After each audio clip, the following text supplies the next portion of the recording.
Welcome. If you've ever come across an interesting page post on Facebook and wanted to save it for later, you're in the right place. Today, I'm going to show you exactly how to save a page post on Facebook using your PC, following the latest update. This is a super simple process, and by the end of this video, you'll never lose track of those must-see posts again. Let's get started. First, open your preferred web browser and head over to facebook.com.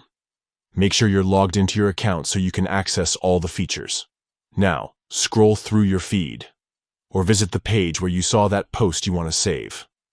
Once you've found the post, look for the three little dots in the top right corner of the post.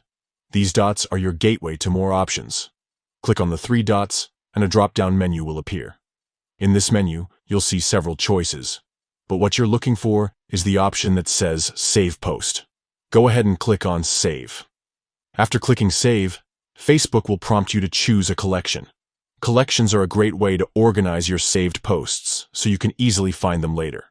You can either select an existing collection or create a new one by typing in a name. Once you've chosen the collection where you want to save your post, click Done. That's it. Your post is now saved and neatly organized in your chosen collection. To access your saved posts later, just head to the left sidebar on Facebook's homepage and click on Saved. Here you'll find all your saved posts, organized by collections, ready for you to revisit anytime. So the next time you spot a recipe, event, or article you want to keep, just follow these quick steps. Saving posts on Facebook has never been easier. If you found this guide helpful, don't forget to like and subscribe for more tips. Thanks for watching, and happy saving.